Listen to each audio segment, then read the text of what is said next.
Hey, what's up, guys? Welcome into Good Morning Lambeau. My name is Clayton. You can check us out on Packernet.com. Find me on Twitter at Packers_access. Email us, PackersTotalAccess@gmail.com. You can text us 865-658-5824. Join alongside Tim in Green Bay. We got Jacob in Wisconsin here to talk some Packers on the aftermath as the smoke is settled from the Philadelphia Eagles playoff game there in Philly yesterday. I want to give a shout out to everybody in the chat as it's filing in. Good to see everybody in here. Hopefully you all are having a great Monday morning. Wish it was a victory Monday.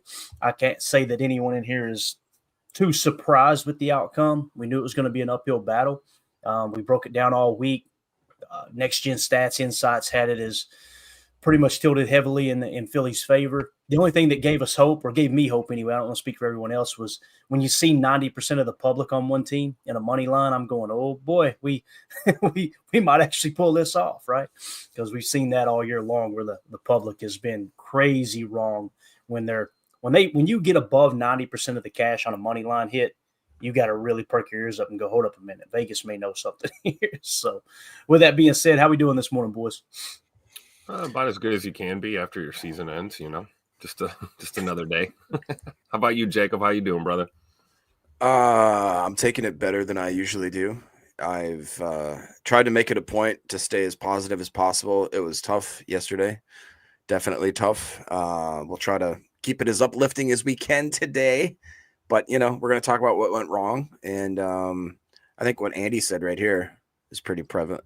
Is anything I'm glad I have somewhere to go after a loss and still have a laugh. This show sucks. Let's go. Yeah, amen to that, buddy. Amen. There you go. And again, we're not going to do a show to be depressed. That's not going to happen, right? We're going to talk about what happened, why did it happen.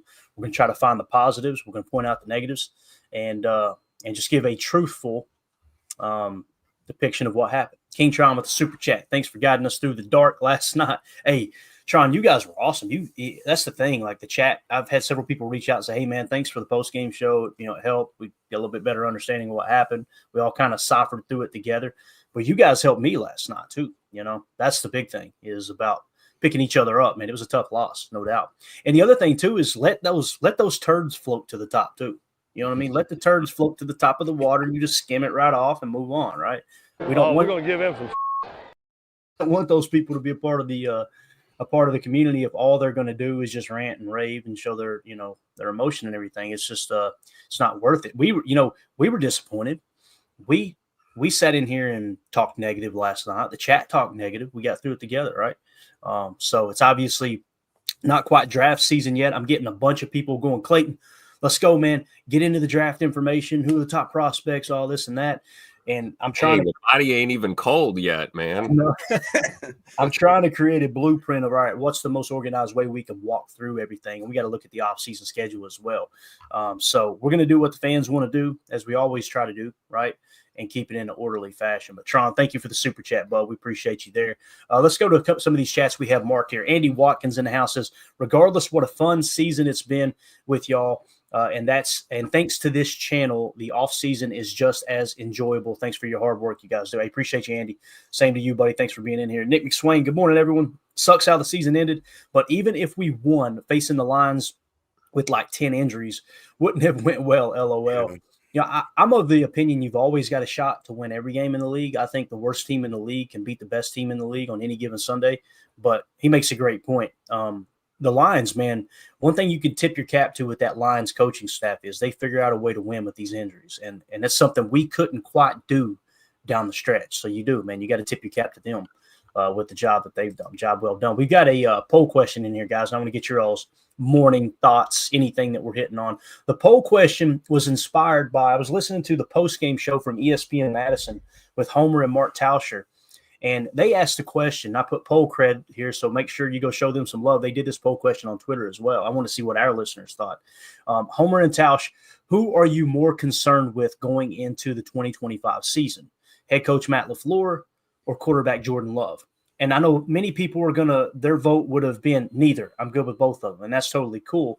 But that kind of reduces the effect of the poll question itself, meaning – I don't like to word a poll question. The reason I thought this was a good poll question, I don't like to word it in who deserves more fault, right?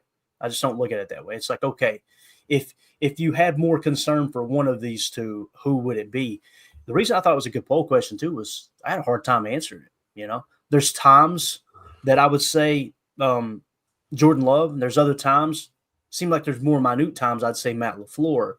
For me, if I had to vote for one of those two, I would have more concern with Jordan Love than Matt LaFleur. If you guys don't want to answer that poll question, it's totally cool. But I want to give you an opportunity to voice your opinion there too. So, Tim, I'll let you go first if you want to, man.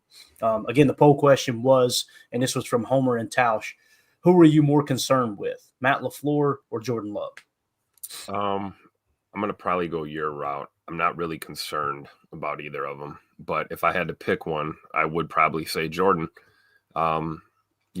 We can talk about the injury bug and not being 100% and everything. None of that has anything to do with how you make your reads and how you process things post-snap. So there's, sophomore starter year kind of slump in the playoffs particularly and down the stretch, last handful of games. So, I would say it's probably Jordan at this point that I would have some concern. But bottom line, man, you don't build anything by tearing things down the minute there's adversity. So right. I'm not with the fire Matt LaFleur crowd. I'm not with the, burn it down, draft 5 quarterbacks and let's, do all this craziness. That I'm not going to do. But, you'd be lying if you said there's no concern with Jordan. So I would say Jordan would probably be the one that I have a little bit of concern with. Got it. Jacob, what about you, Bo? I could take the easy way out and say I'm not concerned with either, but I'm going to actually go against what Tim said, and I'm going to go with Matt LaFleur. I think J. Cole kind of sums it up a little bit. He says, I'm not on the fire Matt LaFleur train, but I am wondering if there's some sort of disconnect between the team and Matt LaFleur. The team looked like they weren't ready to play yesterday. And I've been, started real harsh on LaFleur, got really pro LaFleur. I'm at the point now where I've seen enough evidence where, for whatever reason, in big games, the guys aren't jacked up. They're just not. They don't come out and put their best foot forward. If anything, it seems like we limp into these games and then we have to just survive. And we can get into how the game started because I tell you what, that's about the worst way you could ever start a game in so many different aspects. So it is. And I think LaFleur actually said that in the post-game conference that basically it was almost insurmountable I don't really like the way he phrased it, but in a way, talk about completely deflating. You see the opening kick, you get it reviewed, you have video freaking evidence. The booth announcers are looking at it going, oh yeah, he clearly recovered it. And then the NFL comes back and says, oh, we didn't have that angle. What? Right. I don't. So Matt LaFleur was right that, basically he said, yeah, the NFL stole it from us in the beginning of the freaking game. I don't get how, I don't know. I'm going to get on a rant. Yeah, no. And what's crazy is, as a Packer fan, we felt that way, right? When we seen it happen. And then I try to step back and go, okay, I'm going to put my tweet out there because I think that's why people follow me. They want to know how I feel, right? They want to know, hey, what's your thoughts, or else they wouldn't be following the account. So it's like, I thought it was BS. And then I kind of sat back and lo and behold, man, all of these different websites, all of these different Twitter handles came in, like the 33rd team, one of the more prominent. I know people like to crap on the 33rd team, but there's literally NFL teams using them to help them make hires, which is hilarious that other people still think that they're not legit. But anyway, 33rd team said, trying to figure out how the Eagles recovered the fumble they never recovered. And you can see in the picture, and again, it's a still shot. I got it. But Keyshawn is on his stomach or on his side, scoops the ball in with both hands. And then a Philly defender tries to put his hand in. Then Keyshawn rolls over on his back, gets 2 hands back on the ball, and now he's laying flat on his back, like you see here, with 2 arms on the ball, right? Nick cradled into his stomach. And then everybody piles on, and the Philly ends up coming away with the ball. It's a tough look for the NFL. There's no two ways about it. So it was kind of nice to see other people that aren't Packer fans come flying in like, what the hell's going on? And the thing that we've said all year, I can't think of a Packers season where there were more calls that literally helped determine the outcome of the game that went against the Packers. There's been many years, guys, that I remember going, boy, we caught a break there. Man, we caught a break there, right? This year has been, I can't think of one time where we go, that was a game-changing penalty, a game-changing call, where it was like, holy cow, man, that might have lost us the game right there. And it sucks to have to look at it that way. It really does. So I don't know. Again, we kind of talked about our boy Brad. Was it Brad Allen? Am I thinking right? Yes. Yeah. Hit me with that one time if you can, Tim. I need to see our boy Brad Allen make that transformation. Oh, you're talking about that twerp, that little twerp of a ref we had? Look at this dirt bag right here. That no neck. Oh, look at that chinless gutter swamp. Ugh. Hey, it's nice to know that when we post GIFs in here that we can actually talk over them as opposed to the video. So that's cool, right? I could actually hear y'all while y'all were talking over it. I didn't know last night. Every time you hit it last night, Tim, I was going, I'll stop talking for a minute, But yeah, we can hear each other evidently. So yeah. So anyway, that's a tough look. So Jacob, I mean, I get that. Is it the reason we lost the game? You had other opportunities to win the game. I put more of the blame on the 3 interceptions. Like you can't, if this fumble hadn't happened, and you still lose the turnover differential 3-0, your chances of winning or chances of losing is something like, I don't know, it's probably 96, 97%, something crazy. Especially when you take into account there were actually 5 turnovers if you include the turnover on downs. So you actually lost it 4-0, right, with this fumble here. It's just it was going to be an uphill battle all night. And that's why I give LaFleur – it's give and take for me. I give LaFleur a little bit of grace because it's like, is it LaFleur's fault that Keyshawn Nixon fumbled that ball? I don't understand how you can blame that on the head coach. And if we're all sitting here saying this was the play that really set the tone for the night and it was just an uphill battle from there on out, LaFleur didn't tell Keyshawn, go out there and be reckless with the football. I personally don't think Keyshawn was crazy reckless. He just got his clock clean, right? And I want to give a shout out to the NFL. Let me say this real quick. The fact that they tweeted out that video of him taking that helmet-to-helmet hit without no flag, and they were looking at it like, this is how you bring the boom. Yeah. That's a bad look because that dude is going to get fined. He's going to get fined, and you guys were promoting it. And I'll let you respond here, Jacob. But the thing that came to mind for me is there was a DVD I used to have that was the biggest hits in NFL history. And, they banned that because they got the whole CTE thing fall in their lap, right? And now we're kind of back to promoting that stuff while finding the players. It's just a bad look. Go ahead, Jake. Yeah, I mean, the fact that the NFL retweeted it is a bad look. The fact that while the live air coverage is going on and clearly showing the recovery, Tom Brady is horrible at this job. I mean, he is so bad. And listen to him, he goes, that's a textbook. See the hat right on the ball there? Dude, he straight up Billy Goat headbutted him to the point where, and I absolutely do not like that call. I don't like the NFL has gone soft, but that's the call now. And it is so textbook, like the dude speared him like Goldberg in the WCW. I mean, he to the point where Nixon's hands just went limp because that's what happens when you get headbutted in the face. And they're sitting there I think I listened to Ryan's pod this morning and they gaslit us. And I hate that when people do that to me while I'm looking at something, while I'm watching it with my own eyes, you're telling me that something else happened. And I'm just like, dude, you guys have no shame. It just absolutely irritates me to a level. Look at that. I mean, what's crazy to take it to another level too? The Elton Jenkins injury, that should have been a spear. 100%. Used his helmet, the crown of his helmet, to hit Elton right in the shoulder socket, right? Dude, one of the interceptions, the guy tackles the receiver, and how about the freaking punt where they called kick interference on us when the guy just gets tackled? I mean, it was unreal. It's either at this point, it's either incompetence, gross incompetence, or malicious intent. There's no in between. I just don't see it. Yeah. Tim, you got anything to add to this awesome call here on the field or lack of call? Yeah, I don't ever want to hear the virtue signaling crap from the NFL anymore about player safety. Y'all can shut the hell up. I'm over it. Don't talk to me about concussion protocols. Don't talk to me about keeping players safe, playing a dangerous game. Guys don't care. And Jacob's right. And the same thing with the officiating. I'm not mad at the refs. I'm mad at the league that employs them and that uses them as tools to influence outcome on games. I don't think any of us at this point can actually watch, NFL football and truly believe that they're trying to get it right. They're clearly not trying to get it right. We see this over and over again, replay assist, multiple reviews. we had a play that we had to use a challenge flag on a play that was reviewed that we shouldn't even had to challenge to get a call right.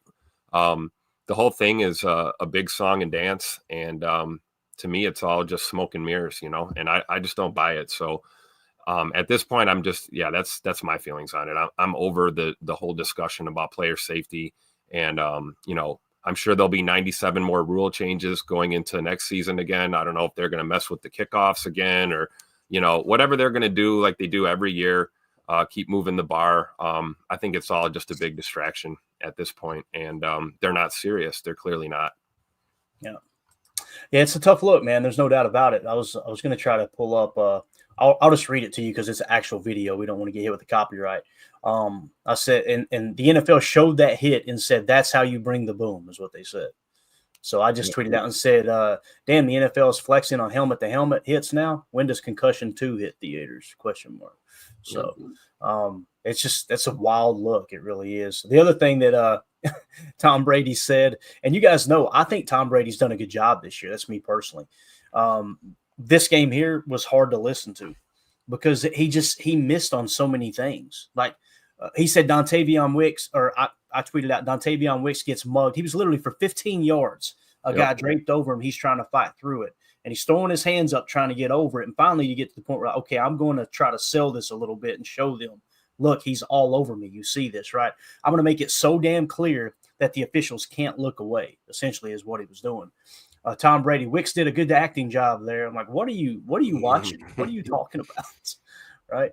That was another. I hope the rumors are true about him. I hope he's done in the booth after this season. So you don't like him at all either, do you, Tim? I'm over it, man. If he's going to have his hands tied and all these restrictions on, I can't say this because I'm a vested owner in the Raiders and all this, then go be a damn owner and just get the hell out of the booth or sell your interest in the team and be an analyst, like pick a lane, Tommy boy, because this in between stuff is not great. Yeah. And then Josh Martin with the super chat. Thank you, buddy. He said, we talked about on the pregame show, the ref went over to apologize to Josh Allen during that game, and that was a bad look. Yeah, it's a bad look for the league all the way around. It really is. Thank you, Josh, for the super chat. We appreciate you, pal. Here's another bad take by Brady yesterday. Jalen Hurts overthrew his receiver like 5 to 8 yards. And Tom Brady said, kind of looked like the wind got that ball. I immediately went and screen grabbed the current weather. There was a 3-mile-an-hour breeze in Philadelphia, right? So just a bad look. For Brady. Definitely had a bad game. There's no doubt. That was the worst call game I've heard all year. And listen, as a fan, and I want to be honest, I want to be realistic, I have to step back and go, okay, is it just because my team got their ass kicked while he was calling the game? That doesn't change the fact that everything we pointed out, he was wrong on every one of these calls he was talking about. I wish they would let him talk X's and O's. And that's the problem, I think, is they bring these former players in and they try to get them to cater to the casual fan. I guarantee you at the production meetings, they're going, now listen, we're talking to the people that don't really understand football, so if you talk over them, one piece of advice I took, and I won't mention his name, he's a very, very, very prominent football guy who's done actual football TV with ESPN and talking to his people was do not dumb down your material for your audience. You create the content you want to create and have your audience raise their football IQ to the material, right? And I struggle with that because I don't want anyone left behind. I want to take an extra second. I'd rather err on the side of caution of let me explain to them what this is, as opposed to just going, you guys go figure it out and then come talk to us. It's asinine, right? You're being an ass if you do that. But to me, it seems like they don't want Tom Brady to break down the X's and O's. They don't want him to break down like, hey, here's what the quarterbacks look, and you're reading that high-low. That looks like a pick aside. That looks like a true progression. Then why is he in the booth? That's my whole point. What the hell is he there for? $25 million down the drain is what it is, right? Or whatever they're paying. Right. I think it was $25 million. So that's the reason, right? He's got all the rings. He's, the GOAT quarterback, whatever, right? That's what the narrative is. But we don't want to hear you talk about X's and O's, Tom. It's like, really? I'm sorry. Right. No, it's true, man. It's true. It's very well said. We certainly don't want to hear him talk about the weather report and the wind. That's exactly right. King Tron, let's see, with the super chat. Thank you, buddy. Says, damn, Clay, 17.5K posts. That's a pundit, LOL. Do I really have 17,000 tweets? Is that true? I have had Mandy say several times, you and that damn Twitter. Heard it from a fan right here. But that's wild. I can't believe it's grown the way it has. But, I try to be respectful on there, too. I try to do it a different way, which isn't a popular way. If you want to get a lot of views, a lot of likes, you want to try to dunk on people, and I just can't do it. I can't stand it. If people dunk on me, you're getting blocked. I don't need your follow.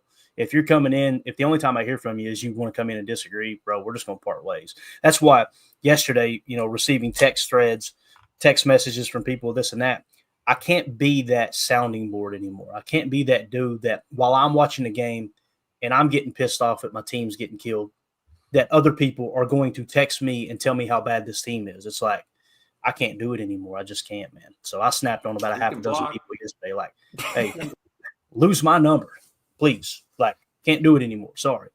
You want to talk constructively? Yeah. You want to talk about a solution? Yeah. But if it's just going to be, all right, let's all get in a text thread and for 3 hours, let's complain like 13-year-olds. I ain't going to do it. Can't do it, man. So anyway, thank you for the super chat there, man.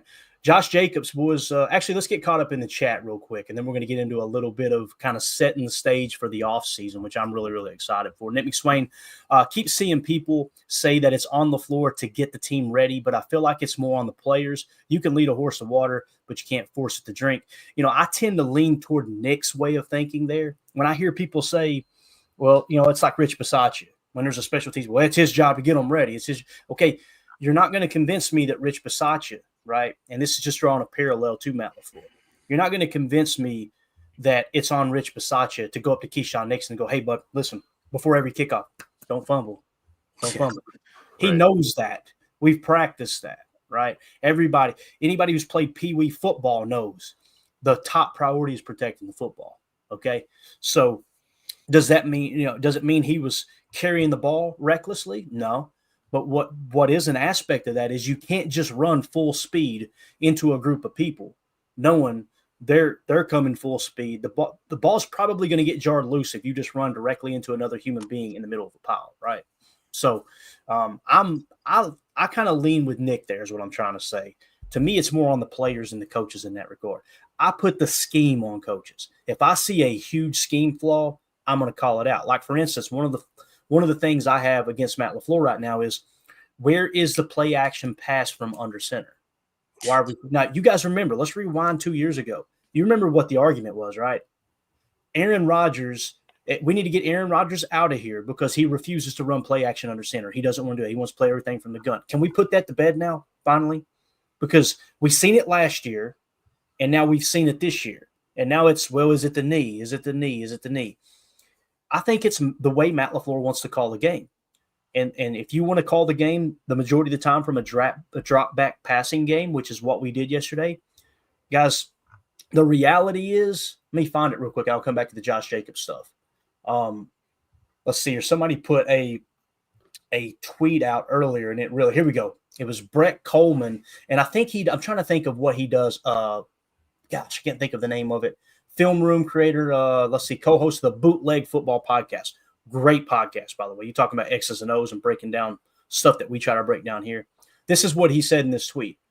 These are, it says, Jordan Love's stats on true dropbacks this season, including today. Now, keep in mind, we're upset, at least I'm upset, and I'll get your all's take, that Matt LaFleur isn't running more play action boot from under center.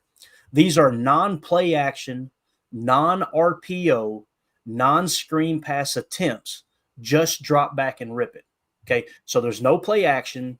There's no RPO, a run pass option attached to the play. None of that. His stats, 57.7% completion percentage, 15 touchdowns, 15 interceptions, 7.5 yards per attempt, and a 77.6 rating. Okay. So, and I think he went on to break it down for context among all quarterbacks on true dropbacks. That's 26th in completion percentage, 27th in passer rating, and the worst touchdown to interception ratio among all starters. Now, it's easy to see that and go, Jordan Love's trash. No, your head coach did not put him in the best position to be successful. If you see those numbers, and I promise you they know those numbers because they have a self-scouting department, you got to go, okay, Jordan's strength is not drop back passing. We got to get him bootlegging out play action pass from under center more often than not. And the RPO game, which won Aaron Rodgers 2 straight MVPs, everyone was up. Not everyone, I shouldn't say that. A lot of fans were upset because we need to get away from this RPO. We need to get away from this RPO. We need more play action. We need more motion, this and that. It works. It works in the league. Does the league catch up sometimes? Absolutely, right? And maybe this is a huge byproduct of the league catching up to those RPO passes. So your all's take on that. Then we'll get to that super chat. I agree. I think we got Jordan under center too little too late in that ball game last night. And then when we were under center, we saw under center handoffs or straight up, an under center drop back, but never a play action. I kept waiting for it, thinking it was going to happen, and we didn't see it. So I agree with that sentiment. And the sentiment that maybe we need a different approach offensively when it comes to play calling. That's a fair critique, because I agree. I don't think we did our offense any favor, banged up or not, by some of the play calls that we've had. And really, it's not just last night. We could go back to weeks 16 and 17 too, and see the same kind of mess. So I would agree with that sentiment. Yeah, just real quick, and we'll obviously get to Ron's. I agree. I just think the situational play calling has been atrocious this year. I really do. And it's been really weird too, because we've talked about how many times we'll see something working, and for whatever reason we just go away from it. Or we see something that's clearly not working, and for whatever reason we don't go away from it. I mean, the passing on first down, I don't understand how many times you have to see that and it doesn't work out. I mean, it just logistically, it makes you scratch your head every time. But and here's we'll get to Ron's, but since you mentioned first down passing last night, I could have missed a couple. I think I got them all. You guys correct me if I'm wrong. We were 7 of 12 on first down passes plus a sack as well. Is that good? I mean, if you look at 7 of 12 completion percentage, that's not a horrible completion percentage. But the fact that 5 of those plays felt incomplete on first down. Now, also keep in mind, many of those, I always try to chart it through half, which I think is important. You would say, okay, well, Clayton, we were losing most of the game. That's probably why that happened, right? Well, first down passing, we had 6 first down passes in the first half and 6 first down passes in the second half. So it wasn't just because we were losing, right? Now, they were stopping the run some too, but Jacob, since you brung that up, I wanted to point out those were the numbers. 7 of 12 on first down passing plus a sack. So go ahead. Let's do this, Ron Stanwell super chat here. To me, the biggest turning point in the game was Jenkins going out. 4 critical penalties by replacements, along with being dominated down after down. I think it's a very good point, Ron. I said it last night on the postgame show. I think you guys agree. I never would have imagined that Elton Jenkins played that much of a role in this offensive line. You see, this is a perfect example. You look at his PFF grade and you go, he ain't that great. And then you watch him go out of the game and how this offensive line crumbled. And I want to add this, and we'll go around the horn with this question from Ron, or this comment from Ron. The people who were saying we should have drafted Cooper DeJean over Jordan Morgan, and then you see what happens with the offensive line. To me, that there's more credit given now, in my opinion, to why Goody took Jordan Morgan is because he sees the lack of depth on this offensive line. If your argument is, well, you drafted somebody who got hurt, get the hell out of here. That injuries happen in football. They happen. So, if anything, I'm understanding why Goody made that pick. If I redrafted, would I take DeJean over Jordan Morgan? Possibly. But where is Javon Bullard playing if you do that, right? Do you not draft Javon Bullard? Here's the other thing. If you take Cooper DeJean, do you not draft Edgerrin Cooper now? Now what? Now how's the defense look, right? Is that you can't just say this one thing happens and everything's fixed, because it changes a multitude of things. So I just wanted to mention that Jordan Morgan pick, if Jordan Morgan was healthy and he comes into play at left guard there, I like our chances a lot more than Kadeem Telford and some of these guys that just couldn't handle the load. But go ahead around the horn with that there, Jacob. What do you think about Ron Stanwell and Jenkins' comment? Yeah, I mean, unfortunately, it was a big catalyst for us kind of just slowly falling apart after that. Brick by brick, it seemed like that this Packers team just was slowly getting just knocked down. And as much as Amelia was excited as all get out, I'm sure, when Glover trotted out there, but boy, did that get sour pretty quick. Glover looked the part. He looked like like he was a very imposing, good looking dude, got the size, the skill, all that, but just was an absolute liability right there. I think he got 2 holding calls, and then maybe was responsible for a couple really messy plays there. And then honestly, Telfort, that dude is massive when he got in. Here's Emilio Glover. There you go, buddy. Get back to work. Get back to work, Emilio. It kind of did fall apart right there. And like you said, Clay, it's one of those guys that you didn't realize was so important in that rung of the offensive line, maybe even just as a leadership role. When he went out, Myers got hurt. I mean, everybody was just, by the end of that game, man, I mean, we talked about how bruising and physical Philadelphia is, and it sucks to say, but we got absolutely outmatched at that point. By the end of the game, when our guys left limping and in slings, I mean, it was almost comical. Like it was like a cartoon matchup. It just stinks. Yeah, when you said Glover looked the part, I thought you meant he looked like a rookie being thrown into the fire. I mean, honestly, that is kind of what I mean. He did. He looked like a rookie playing against like the best defensive front in the National Football League. So where was Glover drafted, or was he even drafted? I'm trying to think. No, I thought it was UDFA. No, he was drafted, I thought. Really? I thought he was. Was he Southern Georgia? No, he probably didn't get drafted out of Southern Georgia. Emilio, where was he? Travis Glover draft pick. Let's ask the old AI here. 6th round. Okay, late round pick. Again, Tim, right? 6th round pick, 6th round rookie coming in to play the best defensive line in football, arguably. What do you expect? Right. I'll do you one better. You talk about the importance of Elton Jenkins, and there's a big portion of the fan base that wants him to be the center. I don't like him at center. I like him at left guard. Let's say Big E was available and Josh Myers got hurt earlier in the game, and you had to move Elton over to center, and then you still have to put Glover in, or you still have to put Telford in at left guard. I think we get the same result with our O-line. It's moving that piece and having to move so many things around that can really screw you over. So I truly believe I think there's validity to the sentiment that the center of the future is already on this team, whether that's Sean Ryan or some people think it's Elton Jenkins. That could be true, but I still think that's a position you want to look at targeting either in the draft or free agency. Completely agree, Tim. Completely agree with that, man. Again, Ron, thank you for the super chat, Bob. Let's go through rapid fire with the chat. You got anything else to add to that, Jacob? Did you make another point? No, you're good. Okay. Nick McSwain, keep seeing people say this on the floor to get ready to. Okay, we're already hit that one, right? Nick McSwain, I'm not really concerned with either Love or LaFleur, but I picked Love. I think that's what most people would have said is I'm not concerned. That's why I wanted to differentiate between the two to get an answer. Feel like he's missed open throws lately, so he thinks it's a little bit more on Love than LaFleur. There's definitely been some inaccuracy. There's definitely been that hesitation to scramble when it's there on the field. Like last night, he had a good 8 yards in front of him, and what did he do? He got right to the line of scrimmage, whipped it out to the left to Emmanuel Wilson. It was completely covered. Pass drop, wasted play, right? Yep. You got to be able to pick up those positive plays for sure.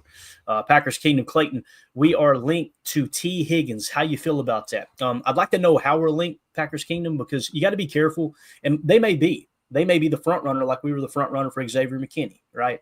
You got to be careful with that stuff because let me tell you, buddy, the clickbait is out there. My God. Oh, yeah. Somebody on Twitter just posted T. Higgins coming to Green Bay, and now, of course, we're linked to T. Higgins. So if you know how they're linked, Packers Kingdom, let us know in case it is like a valid source. I just don't see anybody being truly linked at this moment because it's so early in the process. And for everybody excited about T. Higgins, he's been about as available as Christian Watson has been the past season or two. So if you think he's some massive upgrade, check your resume at the door.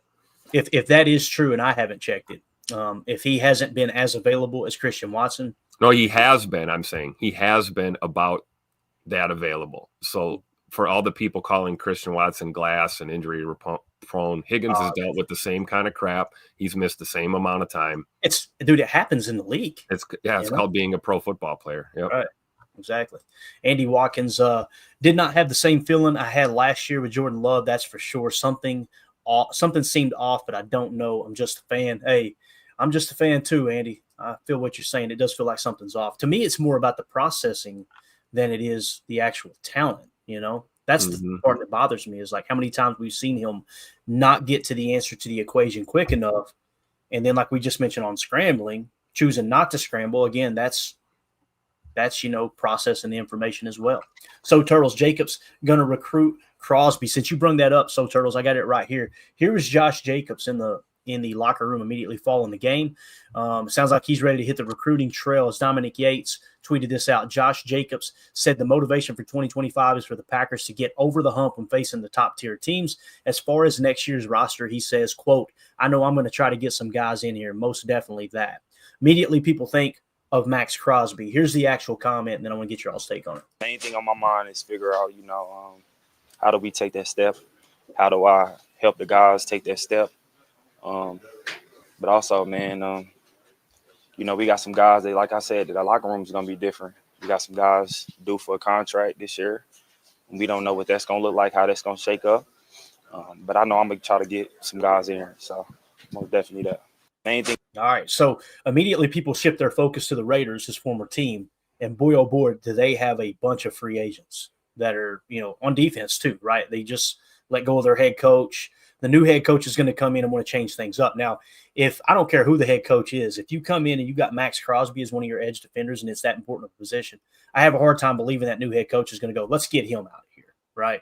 Because it's such an important position. It doesn't mean we couldn't land Max Crosby. All it takes is Max Crosby saying, hey, I want out of here, and they'll probably trade him because the new head coach definitely doesn't want people. They want volunteers, right? They don't want hostages.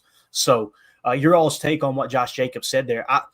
I'm not saying he's going full-blown Aaron Rodgers mode, like they need to let me pick the players, but it's cool that that's where his mind's at after immediately the season ending is I got to do everything I can to help get some other guys in here too, because I will tell you this, as much as I love being the youngest team in the league, guys, when you talk about mistakes and you talk about getting manhandled up front and you talk about all of these things, all these mental errors that everyone wants to throw at the coach's feet, that's the byproduct of having the youngest team in the league.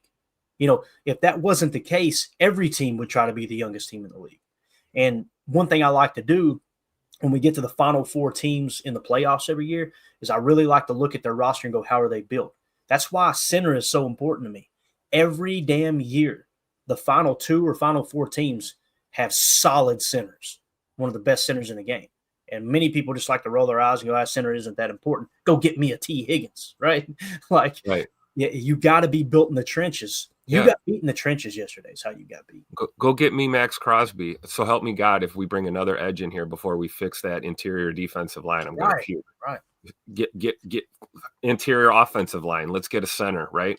I mean, I'm not saying that I wouldn't want Max Crosby in the green and gold. I would be insane to say that, but I don't want that to happen before we handle other issues that we have, glaringly obvious issues we have on our lines.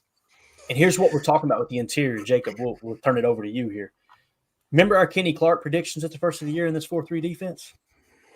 You guys remember when we did that? I've still got it here. In what do we call it? Dry erase marker, in the grease on the board, still here wrote down. Here were our predictions. Because, Kenny last year had a career-high sack total. You guys remember that? We talked about that going into the offseason. Yep. And I still wasn't a huge fan. You guys know why. No reason to rehash it. It's mainly because of the run defense. Here were the predictions in the 4-3.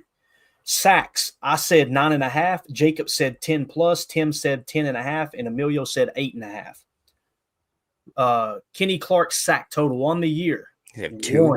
One. Unless he got one last night. Did he get one last night? He didn't. No, he didn't. No, he didn't. One sack. All right. Ready for this? Tackles. I think it was just tackles, I believe. Let me see here. Let me make sure here. Tackles. I think it was tackles because, a defensive lineman are getting tackles in the interior. They're probably not downfield, right? I said 45. Jacob said 40. Tim said 45. And Emilio said 55. His tackles this year, just tackles, not tackles for loss, just tackles, 37. Damn. Okay. And then PFF grade, I don't have it pulled up. I'll try to find it right now. I said 77. Jacob said 75. Tim said 80. Emilio said 78. I'm going to go look at that PFF grade. He underperformed in every single category. And all we heard last year was, boy, Kenny's going to be unlocked because we're finally out of this stupid Joe Barry defense where he has to play 2 gaps. We all talked about that. Jacob, you have the floor there. What do you think about those numbers, man? I'm glad I kept it too. It's very disappointing. I mean, we're at that point of the season where you have to be honest, see something, say something. I've been critical of Kenny since he got the bag, and I don't think that he has performed anywhere near what the expectations were. Holmes says we need a 3-tech more than an edge. Amen. Talking about that. McSwain was asking how old Crosby is. He's 27, so he does, he's still a younger guy. But one thing too to keep in mind is Crosby is a player that plays almost 100% of the defensive snaps. Do you think he's going to come to Green Bay and want to cut that in half? I mean, I don't know. Maybe Green Bay would say, all right, this is the way this guy plays, so we're going to let him be a brute out there. But you got to think about stuff like that. I agree. The 3-tech, I mean, honestly, we need probably a legitimate pillar, like the 1-tech. Slayton has outperformed what I think his capabilities were. He was kind of an idiot last night and made some dumb, boneheaded plays. I think you're right. We need to shore up that interior defensive line, and we've tried taking guys like Carl Brooks and Wooden and Wyatt, and nobody has broken out.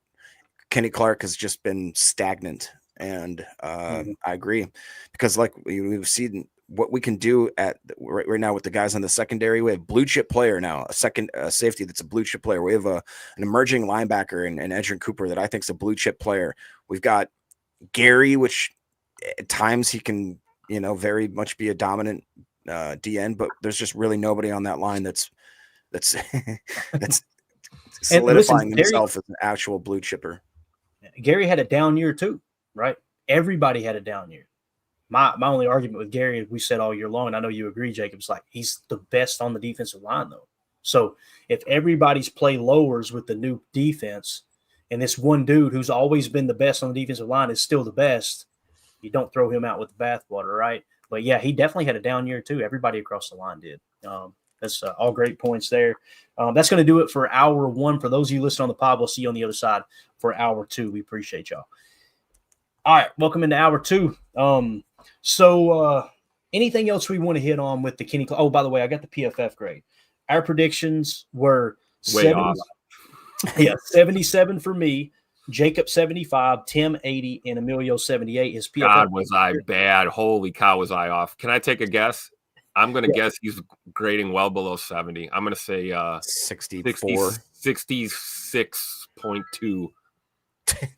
59.3. Good. Oh my goodness. Yeah. And again, PFF isn't everything, but guys, run stops, sacks, his pressure percentage this year, Lord have mercy. If we sorted by pressure percentage, if I can get this to pull up, of course it disappeared. I think it's in 6. I think it's 6%. I think it was like 6.5. Why did everything just go all to hell all of a sudden? They're like, you don't want to see this, Clayton. Trust me. Screen completely reset. You don't want to see this pressure percentage. I promise you. Pressure percentage, I'm not going to sort it because it may make it wonky. 6.8%, guys. 6.8%. It's not good. Not that good, bub. To put that into perspective, TJ Slayton, 2% more pressure rate. What? Than Kenny Clark. That's why I was saying if TJ Slayton doesn't warrant like this huge contract, I want to see him back. Listen, did he make a mistake last night? Yeah, he did. He shouldn't have threw Saquon down. Just like Keyshawn on the sideline shouldn't have done it. It's just amazing to me that someone can launch themselves like a missile with the crown of their helmet, right, into another person's face, no flag. But the defensive lineman throws a running back on the ground, 2 seconds after the whistle, and it's, whoa, we got to protect the players here, a little strange. Kind of goes hand in hand with our boy Brad Allen having more calls in favor of the home teams all year long. And the money line. And the money line. Are you talking about this tool right here? God, I'd try to uppercut that guy, but you'd miss the chin. You can't even connect with that thing. You can't. Good luck putting him in a guillotine. He's sliding right out of there. He's a snake. Yeah. This dirtbag. My favorite thing this year has been scumbag and dirtbag when talking about the officials. Knowing they're good people. They're good people. They just, I just love it. It's awesome. We got some good news. Can we talk good news for a second? That would be nice. That'd be cool. Tim said, yeah, that'd be great. Let's change that up a bit. So we talked about Josh Myers and how bad that injury looked, right? Now, I want to say this on the front side. You guys know I've been very vocal this year. I do not want to have Josh Myers back as the center for the Green Bay Packers. That's just me personally. Goody might completely disagree, right? Probably does. He's going, that redneck said it. I'm doing the opposite. He'd probably win more games that way. But I'm not a big fan of Josh Myers, the football player. We were thinking, boy, oh boy, that injury last night. It's probably going to really hurt his free agency. It sounded like we got good news. At by Ryan Wood on Twitter said Josh Myers walked out of the locker room with me on crutches. I didn't know if Ryan was on crutches, if he borrowed his crutches, the way that's worded there. He walked out of the locker room with me on crutches, but wearing a walking boot. He thinks his leg might have a hairline fracture, but not sure. Much better than initially feared. Quote, all things considered, he said, I think I got lucky. I thought they were going to say that bone was shattered. The fact that we're looking at only a hairline fracture, again, I don't think this plays a role into the Packers re-signing him or not re-signing him or what have you. I felt like they were going to let him test the market anyway. But, man, that made me feel so much better because that broke my damn heart seeing that happen 3 minutes before he was set to hit free agency, right? Yep. And you think of what he's been through this year. You know, it's real easy as you know, a lot of the fan base talks trash about these guys as if they're not human beings. You know, you claim to be a fan, but you could really give a rat's ass about these players at the end of the day based on how a lot of you talk about them. I think it's great news, and hopefully we'll know more as time progresses once, you know, they do more x-rays or whatever they're going to do to find out exactly what's going on. But, you know, that was terrifying last night. You know, that could impact his career going forward, you know, in the long run. And I think you're right, Clayton. You said it very well. I'm not a huge fan of Josh as a player at center sometimes, but man, as a teammate, as a dude, as a person, it's a resilient guy, man. You hate to see that kind of stuff, especially so late in a game like that. And I'm just glad that he got some good news today. Yeah, me too, man, for sure. Jacob, anything to add to the Josh Myers talk there, man? No, not really. It's just we got to figure out a backup situation there, or just a replacement. I think that in my mind right now, it'd be interior D-line, interior O-line are our biggest glaring needs. I don't know if you guys would agree with that, but just both sides of the ball, we got to solidify the interior and the defensive lines, in my opinion. No, I completely agree. And again, you got beat up front. You know, when you talk about a 3-tech, would a 3-tech last night, a great 3-tech have won you that game with the way it unfolded? Probably not, right? But boy, oh boy, if you'd had a better, more solid interior offensive line, I would have liked our chances a lot more. Jordan's still got to protect the football. And again, when you look at the interceptions, if we were to, let's try to defend Jordan for a minute, right? The deep shot to Dontavion Wicks, that's a one-on-one shot play that you can tell was called that, hey, look, the running game, we can't really get going. Underneath, they are smothering the ball. I told you, Mandy, watching the game, when she said, it feels like they're playing with 16 defenders out there, right? Yeah. So what was open? You had one-on-one shot plays on the sideline. It felt like LaFleur said, Jordan, let's go out there and rip it. See if you can hit on one of these shot plays so we can soften this defense up, right? The ball, in my opinion, fairly accurate ball, hell of a play by the DB. I put it more on Dontavion Wicks, has got a battle for that football, right? Let me put it this way. If Romeo Doubs is the receiver on that play, he is slowing down, and at worst-case scenario, the defender is going to hit him as he goes up to catch the football. You got to know how to track it, slow yourself down, create that wall on the DB. That way, if they make a play on the ball, they got to go through you to make it. I mean, hands. You need late hands like Rome has too. That was the other thing that kind of screwed us on that play is the hand action kind of snitched on what was going on, and Slay was able to make a veteran play on that ball. You know, you got to have late hands in that situation. Yeah. So that interception there, I kind of looked at and went, I understand that. The throw to Zach Bond, one of the worst interceptions I've ever seen in my entire life, right? Then the other interception to Bo Melton that was going to Bo Melton, guys, that was pass interference. There's no two ways about it. Another example of huge play that did not go our way, where a defender is back to the ball, tackling Bo Melton as he's trying to get back through him to catch the ball. And, of course, Quinyon Mitchell goes and picks it off. Ryan Pack Daddy on Twitter had a great tweet about that as well, where he said, is the officiating, or I'm sorry, the NFL account tweeted it out saying it was a great play. They called it Quinyon Bay or something like that is what they called it. And Ryan pointed out, like, oh, so you guys are literally bragging about missing this pass interference call right here? Like, this is wild. So, and they're bragging on helmet-to-helmet hits and, it's weird. Kind of stuff, really man. Weird night for sure. Yeah. All right. So we got that covered. Trying to think if there was anything else we wanted to – oh, this was – listen, Eagles fans, I don't want to spend a whole lot of time on this. We had a great experience with Eagle fans all week long. I want to preface what I'm about to say. Yeah, we weren't in Philly, though, for the game. Bingo. In the chat all week long, the Eagles fans that came through, very respectful. So I think it's important to not group a whole fan base, as, hey, these 2, 3, 10, however many there were out of tens of thousands of people at a stadium, this is how their fan base completely is. They have a bad reputation. That goes without saying. But this right here cracked me up. Language on this. Language. Everybody on the YouTube channel, language. Okay, don't let the kids read the screen right now. All right. Matt Schneidman tweeted this out. We've lost contain here in the press box. Drunk woman who's an Eagles fan right in front of the window is heckling Robert Saleh and other bald folks in our row and calling them, quote, bald MFers. He tagged Rob Domofsky and said, Rob Domofsky just banged on the glass and told her to sit the F down.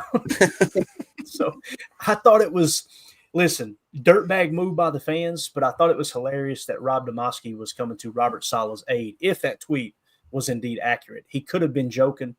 It got a good pop out of me when I needed a good pop last night. I'll just say that. So, Eagles fans, if you guys follow Baz, feel free to retweet my tweet there. Let's find out who that scumbag is and make sure he never attends an Eagles game again. That scumbag would still be picking up his teeth if he'd have said that to my wife. I'll tell you that right now. And that's one of those happily things. Went into that little jail at the CenturyLink there in Philly. No problem. Yeah. And the issue I had more so than that, like as a man, you're sitting there and someone calls your wife that and you got it on camera. Yeah, I probably would have did the same thing, Tim. Yep. The person who doesn't, I also get that because you should be able to attend a freaking football game and not have to deal with that.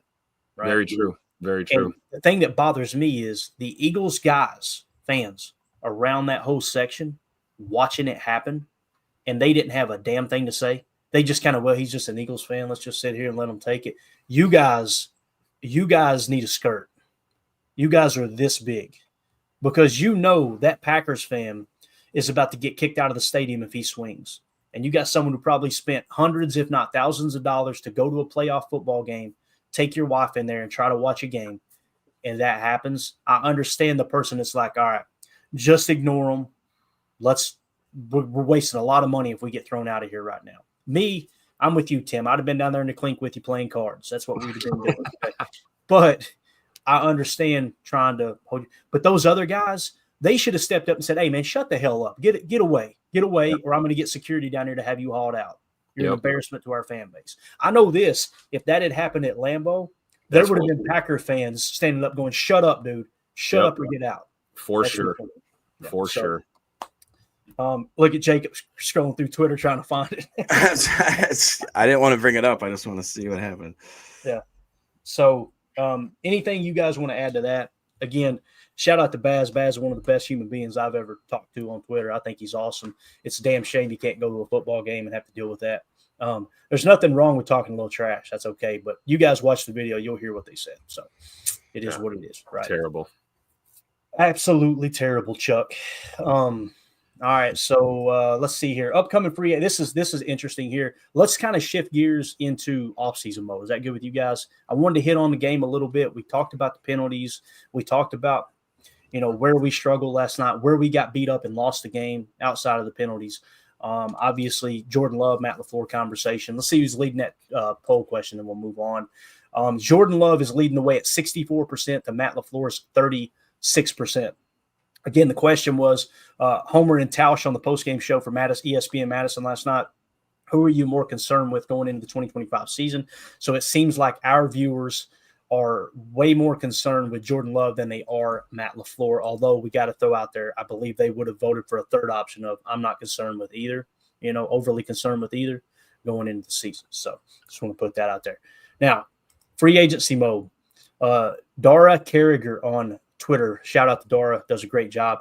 Packers income or upcoming free agents and how many snaps they played in 2024. Josh Myers, 93% of the snaps this year at center. He was available, boys. No one can say that Josh Myers was made of glass and all those ridiculous things that people have said about other Packer players. He was available. Was he accountable? That's the question, right? His teammates loved him. They voted him as their whatever it was, teammate to overcome the most or whatever it was, that award they have. You could tell he's got the respect of the locker room. The play just isn't there, in my opinion, but 93% of the snaps at center. Isaiah McDuffie, 68% of the snaps at linebacker. Now, that number is going to be dramatically lower if he were to return to the Packers, because we know it's going to be Edgerrin Cooper and Quay Walker on the field. If Quay is completely healthy come week 1, we'll still await that injury news. It looked pretty bad, but I can't imagine it's going to be something that carries over in the next year. Tim, you're a big Quay Walker fan, obviously. Do you see anything? Have you seen anything in regards to that injury that would make you think it would carry all the way over to next season? I don't think so. I don't think so either. But I guess we'll know more once we find out just how bad he tweaked it there last night. But yeah, I'm thinking hopefully he rehabs and a little bit of R&R in the offseason. Hopefully he comes back strong next year. Yeah. Jacob, anything you want to add there to the Josh Myers, Isaiah McDuffie talk before we get into some of these others? So we'll kind of take it two at a time here. Yeah, I mean, I don't see McDuffie coming back, especially because I would rather take like a Eric Wilson and get him back. But I'm grateful. I've always been a fan of McDuffie, but I just think that time's probably came to an end. Same with Josh Myers. Thank you for your service, but probably going to be moving on. Got it. All right. I think we're all in agreement there. If you can get McDuffie back for pennies on the dollar, absolutely. Let him test the market. If you can get him on a minimum or damn near a minimum, I'm okay with him coming back because he understands the defense. He's a pretty good run defender. He is cheeks and pass coverage. And he was a special teams contributor before, I think about halfway through last year. So he's someone that if he can be your backup plan at linebacker and be a huge special teams contributor, I wouldn't mind having him back for the right price. But as far as Josh Myers, again, I think that the market, if his injury isn't crazy, is going to be far over what I'm willing to pay Josh Myers to come back. So Eric Stokes with McDuffie and Wilson, I think it's one, not both, right? So you're going to look at good point. Regardless of how the market looks, price wise, things like that. Which one of those guys are you leaning towards? It's kind of tough because I'm almost with Jacob. I kind of like Eric Wilson a little bit better, but I also like McDuffie. I've always been a McDuffie fan as well, especially in that run game, like you said. So I don't see a scenario where both of those guys are back. Possibly one, but not both. Yeah. So the next two, like Tim mentioned there with Eric Wilson, we got Eric Stokes, 54% of the snaps this year.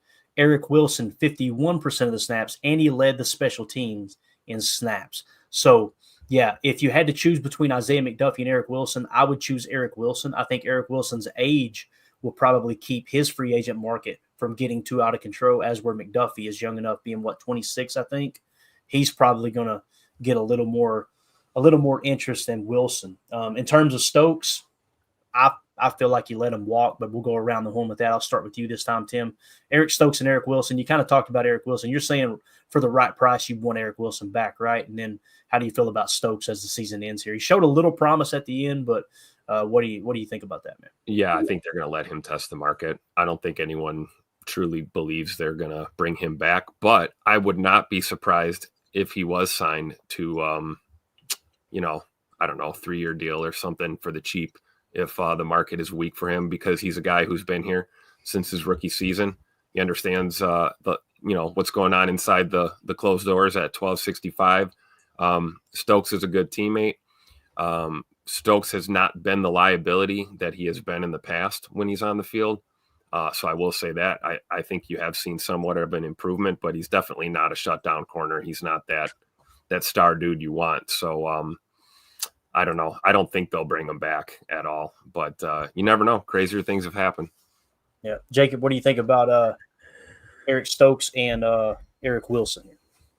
Yeah, like I said earlier, I'd rather have Wilson back over McDuffie if we could, just because of the special teams presence. And I just think he's just an all-around better fill-in linebacker, I guess. As far as Stokes goes, he's one of those guys where I just think we've seen what he is, and it's nothing personal, but I would rather try to give somebody else those snaps and see what they can do with it. Okay. TJ Slayton played 39% of the snaps. You guys have just pointed out he had a 2% higher pressure rate than Kenny Clark. He had, I think he had equally or more run stops than Kenny with far fewer snaps too. Let me see here. Run stops. TJ Slayton had 24. Kenny Clark had 28. But keep this in mind. Snaps overall, run D snaps. Kenny had 44 more run D snaps than TJ Slayton, and TJ Slayton only had 4 less run stops than him. So 2% higher pressure rate, a higher run stop percentage rate as well than Kenny. That's why I'm kind of looking at TJ going, you know what? If he doesn't have a crazy market, get him back here on a cheap deal. I really feel like that. Many fans this morning, maybe it's rightfully so, are going to disagree with that because of that crucial penalty at the end of the game last night. Again, I don't look at that penalty and go, that cost us the game. Still sucks, though. But TJ Slayton, Corey Ballantyne, I think we all agree. Let him test the market. We can get him back on a minimum. Okay, cool. But TJ Slayton, how do we feel about him, fellas? I'd pay him, but not the bag. Nothing too crazy. And I'm with you. I don't think we should let one foolish choice on the field dictate, how you're going to evaluate his entire career. I think he gives us depth, particularly in the middle there in the trenches, like we talk about we need. There's another guy that if you can get him on a team-friendly deal or at least not overpaying, you could keep him in the fold for sure. And I feel the same way about Ballantyne for that matter, but I'd have the same argument like Jacob was just saying with Stokes. There's other corners already in the building that you could give those reps to, and then possibly whoever we pick up in the draft. So not opposed to either of those guys coming back. I'm just opposed to giving them too big of a contract, too long. In the chat, they seem to be pretty much on board with Slayton for the right price. Randy Cleavers always likes Slayton. Wolfman, is Slayton cheap due? If Slayton is cheap due to the penalty, let's get him back. J. Cole said 2 years, $6 to $8 million. That's going to fall in that, like you said, $3 million per range. His cap hit last year, if I remember correctly, was a little over $3 million, I think. Or this year, I should say. So you'd be kind of getting him back for the same price per year. You could structure it in a way that you get out of the second year if you need to. That's if he doesn't, warrant a big contract. How you feel about TJ Slayton? Did you hit on that already, Jacob, or no? I mean, yeah, I would prefer to have Slayton back if the money's right. And like Tim said, I wouldn't mind Ballantyne. It's just with as much young talent as we have, I think he's going to be pushing 30. I think he was 28 this year, if I'm not mistaken. So that to me just doesn't make as much sense. For Slayton, I mean, just who is going to replace him? Who is our big, beastly, kind of Gilbert Brown-esque? I always think of like Gilbert Brown. Remember the Williams wall, the Pat and Kevin Williams when they had them for the Vikes that, when that was that duo. I just wish we had a couple of just absolute thunder buckets there. And TJ Slayton's as close as we got right now. So. Yeah, definitely. And we have a comment here from Holmes MD1. Holmes, I'm not saying you're wrong here, but I think we're looking at two different things. 2025 free agent list according to Spot Track. He says Slayton's cap hit next year is under $1 million. He's a restricted free agent. And we're actually showing him here, as you can see, he is an unrestricted free agent at 27 years old. Now, his average annual was $940,000, but keep in mind his cap hit this year, I guess because they had shifted some of the cap space around, was somewhere around $3 million. And I always like to look at as players are exiting the team, what was their most recent cap hit, and were they worth that cap hit that was allocated to the salary cap that current year? But unless I'm missing something here, guys, am I overlooking something here? Slayton's cap hit next year is under $1 million. He's a restricted free agent. I thought he was a unrestricted free agent as Spot Track sitting there. So, okay, there you go. Holmes said, there you go. I see Clayton. Okay, cool. Glad we got that straightened out, man. I was just making sure you might have seen something I didn't, right? And Spot Track definitely can make mistakes just like I can. That's for sure. So, all right, good stuff. And when you looked at his salary cap, this is what I was talking about. Hopefully this doesn't throw everything off because I want to keep this list up. This is what we were talking about with his salary cap hit. His base salary basically was put to $3.1 million is what it was showing in 2024. I'm not sure exactly why that was, but just wanted to point out that's what that was. Let me see if I can get back to that free agent list and let's comb through, because what Dara Carragher did there I thought was awesome, just talking about the snaps, right? Because that's the most important thing is, all right, who who eat up most of the snap count this year. Here is your free agent list, and I think it's sorted by previous average annual value. Okay, so that's basically you take the whole contract, average it out over the amount of years, and that gives you their average annual value. It doesn't necessarily mean that was their cap hit at any point.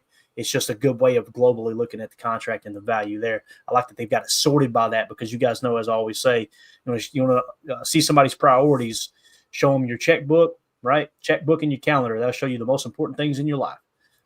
Eric Stokes, $2.9 million was his average annual value. He's a free agent. A.J. Dillon, $2.7 million. Corey Ballantyne, $2.1 million. Josh Myers, $1.3 million. Listen, Josh Myers underperformed, but at no point did he tie up a lot of cap space, right? It's worth mentioning that. He was available, and he did not eat up a whole lot of cap space. Eric Wilson, $1.3 million.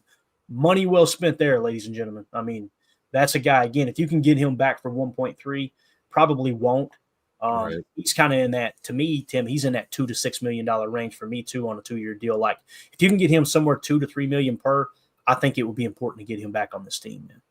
I agree, especially since you got Quay and Coop right now, right, for the relatively cheap for the time being. I would agree with that. And like Jacob said, Wilson, another guy that's kind of creeping up on that wrong side of 30, that dreaded age in the NFL. But Wilson is one of those guys that is just he's like that tool that you keep in the toolbox. You've had it for years. It never fails you. It's super reliable. It's not going to do anything super fancy, but it's not going to make mistakes. And I think that's Eric Wilson. And I'm with you, Clay. I think if we get him somewhere in the ballpark of something reasonable enough that is team friendly, I don't see why we don't hang on to a guy like that. Yeah. Next, Andre Dillard, $1.1 million. Jacob Sky, Tyler Davis at $1 million flat. Zane Anderson, $997,000. TJ Slayton, $940,000, again, annual average, although it was showing the cap hit of $3 million last year. And then, of course, we'll get in the exclusive rights free agents here in just a second. So these are the guys you cannot stop from hitting free agency unless you work out a new deal, okay? Jacob, you have the floor here with this whole list, and maybe specifically try to key in on that latter half that we haven't talked about yet in terms of, these guys, Zane Anderson, all those guys. I'll try to get Bo off the screen so it doesn't – oh, Lord, doesn't confuse too much here. Yeah, I mean, I was one of those people that obviously didn't believe Zane Anderson was a real human, and then it's been nice. Don't put it's been that nice name seeing in him. my mouth right there. I realize he is a little older, though. He's 28 right now, so come the beginning of the season, he's going to be closer to 30, like we just talked about. We're so deep at the safety position. I wouldn't mind having him back to have that floor again, and so the special teams ace. But it's not anything where I'm not going to lose sleep over Zane Anderson. Tyler Davis, I think he's kind of not play.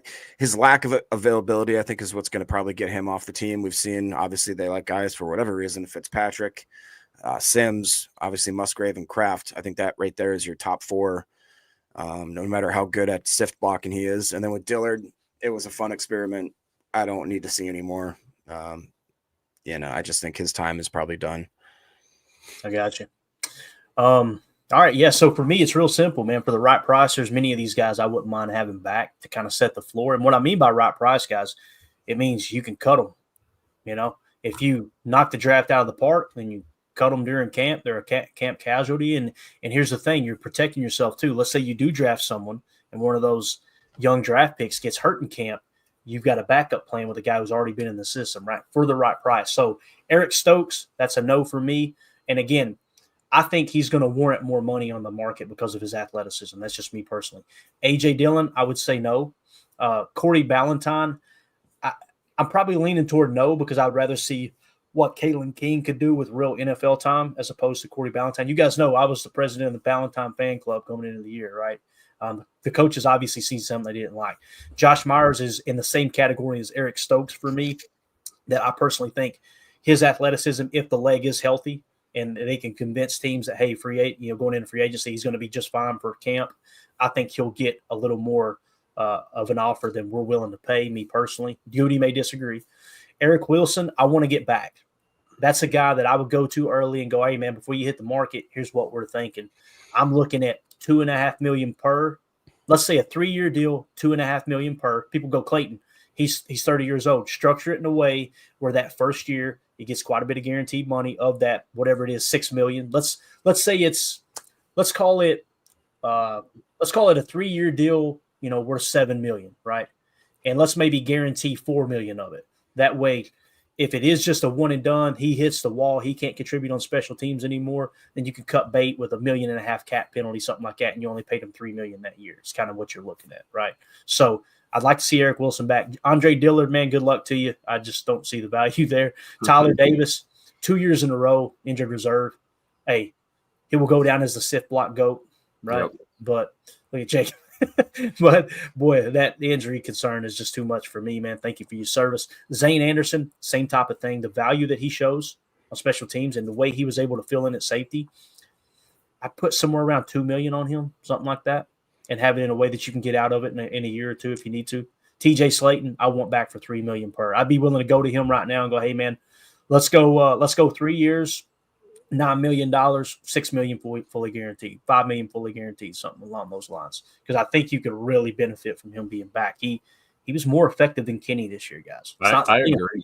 I agree. I think TJ and Eric Wilson are the two on this list, Clayton. Like you said, that you want to probably try and go to early, and maybe you stop them from hitting that market. Just get a deal done. We can talk about Eric Wilson being older and all these things. That's your green dot when Quay's not out there, right?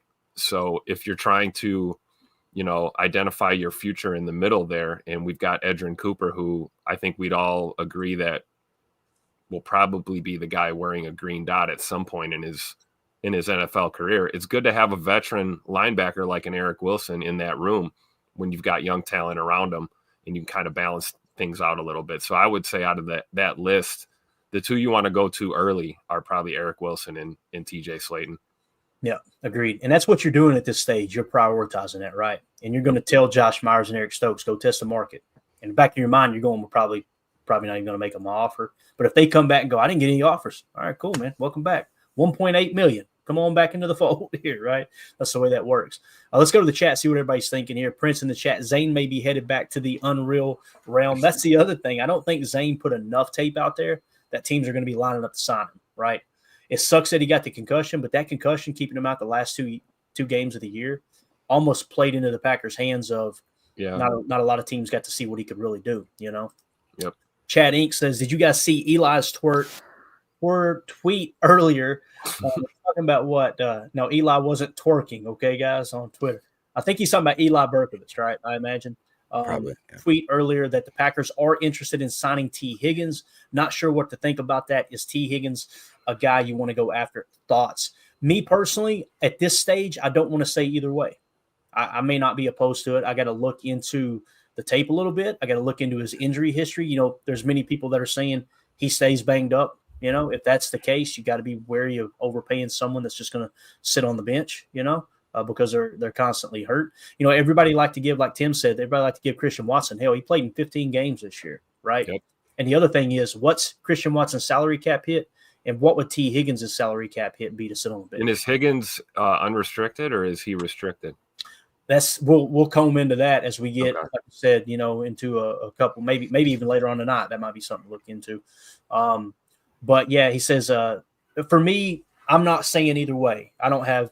It'd be ignorant for me to comment either way right now, if that makes sense. You guys got an answer for that question there. I don't want it. I'm used to not paying receivers any amount of money. I don't know what it would do for the receiver room if all those guys that have came up together on rookie contracts, all of a sudden you just got some dude that walks in here who's got the bag thrown at him, whatever that would be. I mean, that's a real thing. Yeah. I mean, yeah, and he hasn't earned it, in that room. And as far as this and that, I'd rather go through the draft again. We've proved that we can draft very, very well. Give me a Luther. What's that dude's name? Luther, the wide receiver from college. I think his name's like Luther something with a B. That guy looks crazy good. I'll take that. If you hit on one of those guys, like you're saying, Jacob, the cap hits down for 4 years, right? So, right. Yeah, that's a good point. It is, and guys, make no mistake. If T. Higgins makes it to the free market, somebody's going to overpay for it. You're going to have to overpay. Money. Yep. Yeah. And see, that's is he elite? Is he top tier elite? Yeah, I don't think so. Right. So again, I don't want to overpay for good, right? You overpay for great. Right. That's what we'd have to determine. If I did a deep dive on T. Higgins, I'd go, okay, you hit the nail on the head, Tim. Let's classify him. Is he good or is he great? If he's great, you might be willing to overpay, but keep in mind, positions of importance. Did we lose this game against Philly because we didn't have a great wide receiver? I don't think we did. I think we lost this game because we kept turning the ball over, and we got our asses kicked in the trenches on both sides. That's what I think. Yep. You know, does it mean that you make that decision based off of that one playoff game? No, but it is a pretty important piece of the puzzle of why can we not beat those top-tier teams, right? What comes to mind? Think of the Lions. Why did we lose to the Lions? We got our ass kicked in the trenches. Yep. Why did we lose to the Vikings? Felt like we got our ass kicked in the trenches. Kind of felt that way, you know? Why did we beat the Bears and then lose to the Bears there at the end? I don't know. God hated us this year. That's the only thing I can go. No, I'm joking out there. Don't put your stones back in your robes there, guys. It was just a joke. But yeah, Chad, we'll dive into that again. I don't feel comfortable answering that either way without enough information. You know, Holmes MD1. I mistakenly thought Slayton was a restricted free agent. I would keep him for the right price for sure. We're on the same page there, Holmes. Appreciate that. Wolfman. P.S. This is what to do after a postseason loss. Feels productive versus crying. Haha. Yeah, there's and you got to understand how the game's played, Wolfman. When you're creating content, the shock value gets clicks. The shock value gets views, and the shock value gets a lot of comments, right? Did you see all the clickbait going into the game where they're like, Packers make crazy move at quarterback before playoff matchup? And it's like, they elevated Sean Clifford. It's like, okay, clickbait. Just real quick, guys, chat, correct me if I'm wrong, but I believe this information is correct. T. Higgins, his overall grade this year was an 88.2. He was 5th out of 98 wide receivers. His receiving grade was an 88.3. He was 7th among 98 wide receivers. So top 10, right? When he is healthy, he is legit. Yeah. Yeah. So how many games did he play? 10 tutters this year, just under 1,000 yards, 73 receptions. So he had under 1,000. He had under 1,000 yards. Just under 911 yards. Okay, so he had like maybe 100 yards more than Jaden Reed. How many games did he play, Jacob? Were you able to find that, man? That's the main thing I'm concerned about. That's what I'm looking for. I am actually trying to find that as well. I can't quite see on this one here. Maybe the chat let us know if you can find how many games he played this year.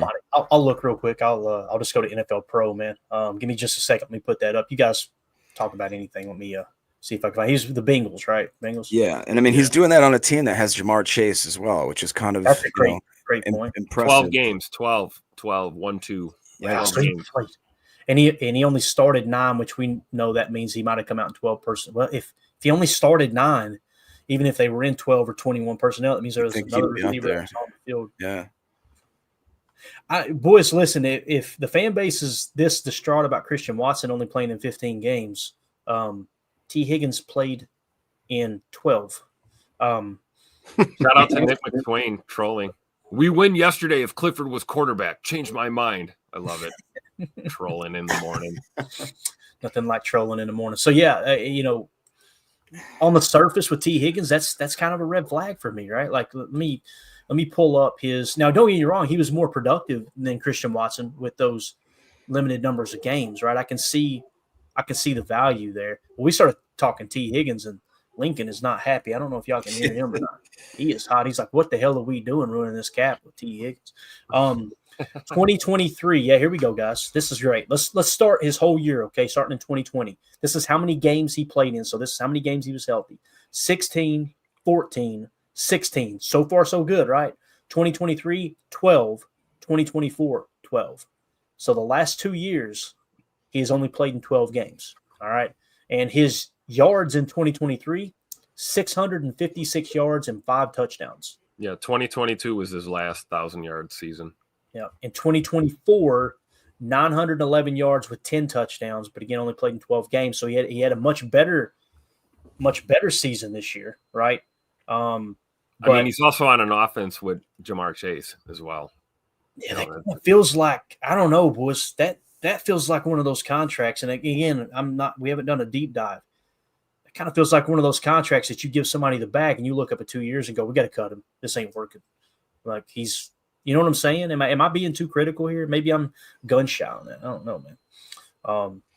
Like Coach Lynn said, that's what Chase getting all the targets too. It's a good point. It's a valid point for sure. Yeah, I don't know, man.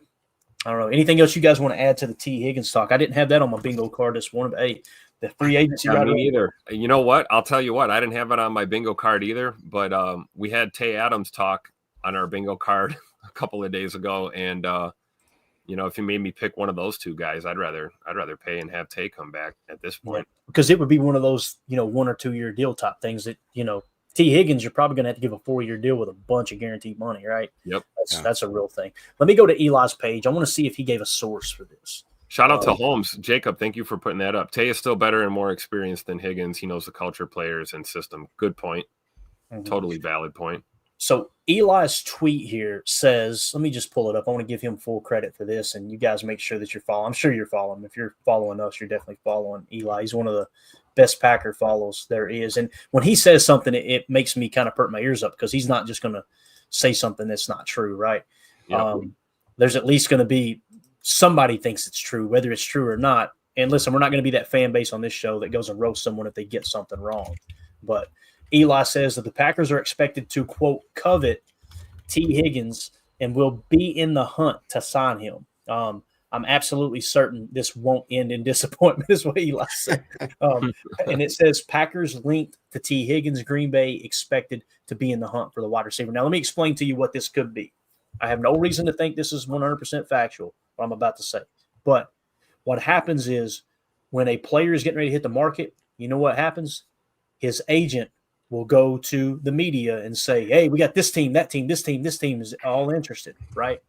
Now, why don't the team, Clayton, why don't the team step out and go, that's not true? Why would they? Why would they? If they say it's not true, now the player's pissed at them going, well, they don't really want me, right? If it is true, if it isn't true in another regard, you drive up the price for other teams because they think, oh, crap, other teams are interested. So yeah, that's definitely something we see every year, right? Mm-hmm. That's a part of what happens in this league for sure. All teams do that. They play that game. Yeah. And Jacob had to run. Appreciate you, man. Have a great day, Bob. It was good talking ball with you. Thanks, Beard. So he's going to shop for tattoo artists on his lunch break today. Yeah, we need to get that in the books. I love that he's being a good sport about it. Again, if he backs out, I'm not going to hold it again. He's not going to back out. Are you kidding? Jacob's a man of his word, dude. That's awesome. Yeah, we'll make it fun for sure.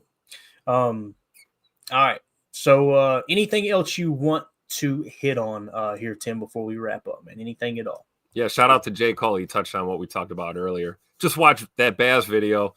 50-year-old middle-aged man acting like that. Baz has great self-control. I would have went to jail. Amen, J. Cole. I'd have been there with you, brother. Yeah, amen to that. Yeah, it's just, like I said, the best thing we can do as a fan base, tweet that around. Let's find that knucklehead and see if the Eagles have enough class in their organization to ban that dude for life from the stadium for doing that. So that's about all you can do. So, yep. All right.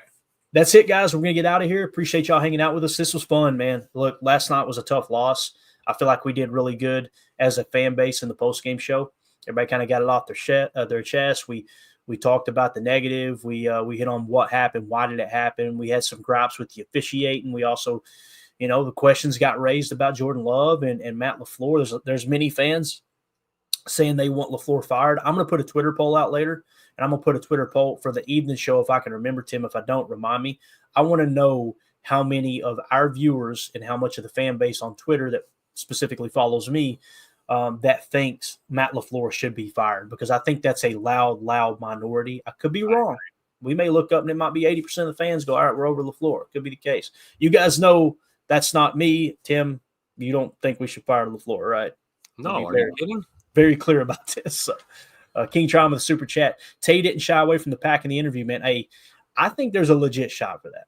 I do. And to me, Devontae Adams fits our offense more than like a T. Higgins. A T. Higgins is a jump ball receiver. He's that guy that, hey, just that play to Dontavion Wicks last night, T. Higgins all day. Probably makes that play, right? There's a good chance. Now, Slay's a good veteran corner too. But I don't think LaFleur is just going to draw up many plays to go, all right, let's just take a shot, throw that one-on-one here. I think it's more about trying to scheme guys open. And I hope we get back to under center.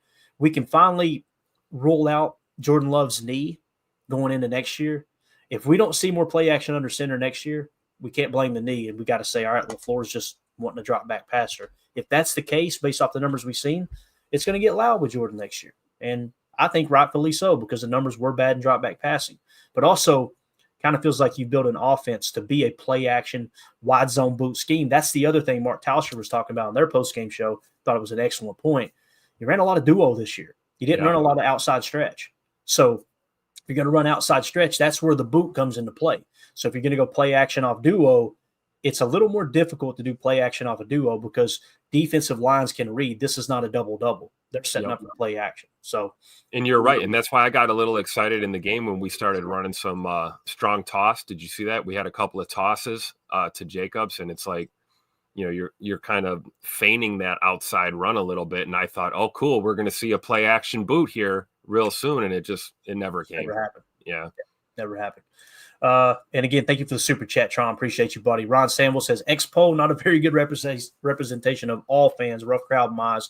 It depends on whose Twitter following it is, man. So true. I've really, really tried to clean mine up. If you go to my Twitter, just take a second and look at my X, and go through it. You're not going to see shock value tweets. You're not going to see, let me try to get people rowdy. You're not going to see a lot of combativeness, right? When I first came over to that platform, I was like, oh, yeah, you're a Packer fan. If it's Packers in your bio, I'm totally following you. Now it's like, yeah, bro, got to clean up the old algorithm. Yeah, sure. Definitely. So that's what I've done. I've blocked a lot of people. And it's not that, I just want I want my Twitter to be, hey, these are reasonable football fans that understand the game and not just spouting out with, overly negative stuff just to be loud or they're upset. You know what I mean? Because I'm looking to grab value out of that, right? Like I'm looking to use Twitter as a, hey, all right, here's however many voices it is. If I've got, we got like 15,000 followers. If 5,000 of those truly pay attention, I want to bounce something off you guys. I don't want to be bouncing it off the knucklehead that's, is dragging his knuckles down the street and doesn't understand what, the difference between. Let's be honest, it's a necessary evil. If you want to connect with the NFL, Twitter's, X, whatever. I still call it Twitter. I'm old, but that's the platform you want to be on. If you want information up to the second, you're gonna get it there. Good, bad, ugly, and everything in between. It's all there. You just got to sort it out. No doubt about it, man. Ron Sell says true, Clay. Yeah, it's how you utilize the tool, right? And if there's people that hear my voice that use Twitter to get that shock value and have the laughs and have the arguments, hey, have at it. It's just not how I use it. Coach Lynn says we don't have the jump ball guy. I think Love could benefit from a guy like that. We could have last night. That's one thing we could have. Again, I don't think it's why we lost the game. Not that you're saying that, Coach, but we definitely could have benefited from last night. But can you pay all that money that a guy like T. Higgins is going to demand for a jump ball guy? That's the question. If you go pay him all that money, then we can't complain, 2 years from now when we don't have that true 3 tech, right? And none of that means a hill of beans if you don't have a center either. Yep. That's a very good point. Centers toward the top of the list, especially after last night, and seeing just the lack of depth on the interior offensive line again, which kind of validated that Jordan Morgan pick and what Goody was thinking. Like, I agree. We need some more depth on this offensive line. Makes sense why they moved him over to guard right away too during initial just workouts and everything. Yeah, definitely. Tim, thank you for your time, man. This was fun. Thanks, Clay. Thanks for having me, man. Best way to deal with a loss, right? Absolutely. Shout out to King Tron with the super chat. Josh Martin with the super chat. King Tron also gifted one Packer Fan Total Access membership. Ron Samble with the super chat and King Tron again. Thank y'all so much for supporting the show. We are looking for Fractal of God. Fractal of God has 2 different names. I think he's got 3 different names. A different name in Patreon, a different name on Twitter, and a different name on YouTube. It's Fractal of God on YouTube, I believe. So reach out as soon as you hear this. I also put a little bird call out in the Patreon group. We need to get you your autographed Carl Brooks picture. Okay. We're going to have other giveaways coming up here real soon. The giveaways are not going to stop just because it's the off season. We want to continue to give back to those who are supporting the channel. If you're a member on YouTube or you're a member in the Patreon group, one of the 3 tiers. We just like to give a little something back to you guys and gals for, like I said, just being awesome, loyal listeners and viewers. So that being said, we'll see y'all tonight, 7 p.m. Central. Everybody have a great day. Talk to you. And we go. We're out. Bye, guys.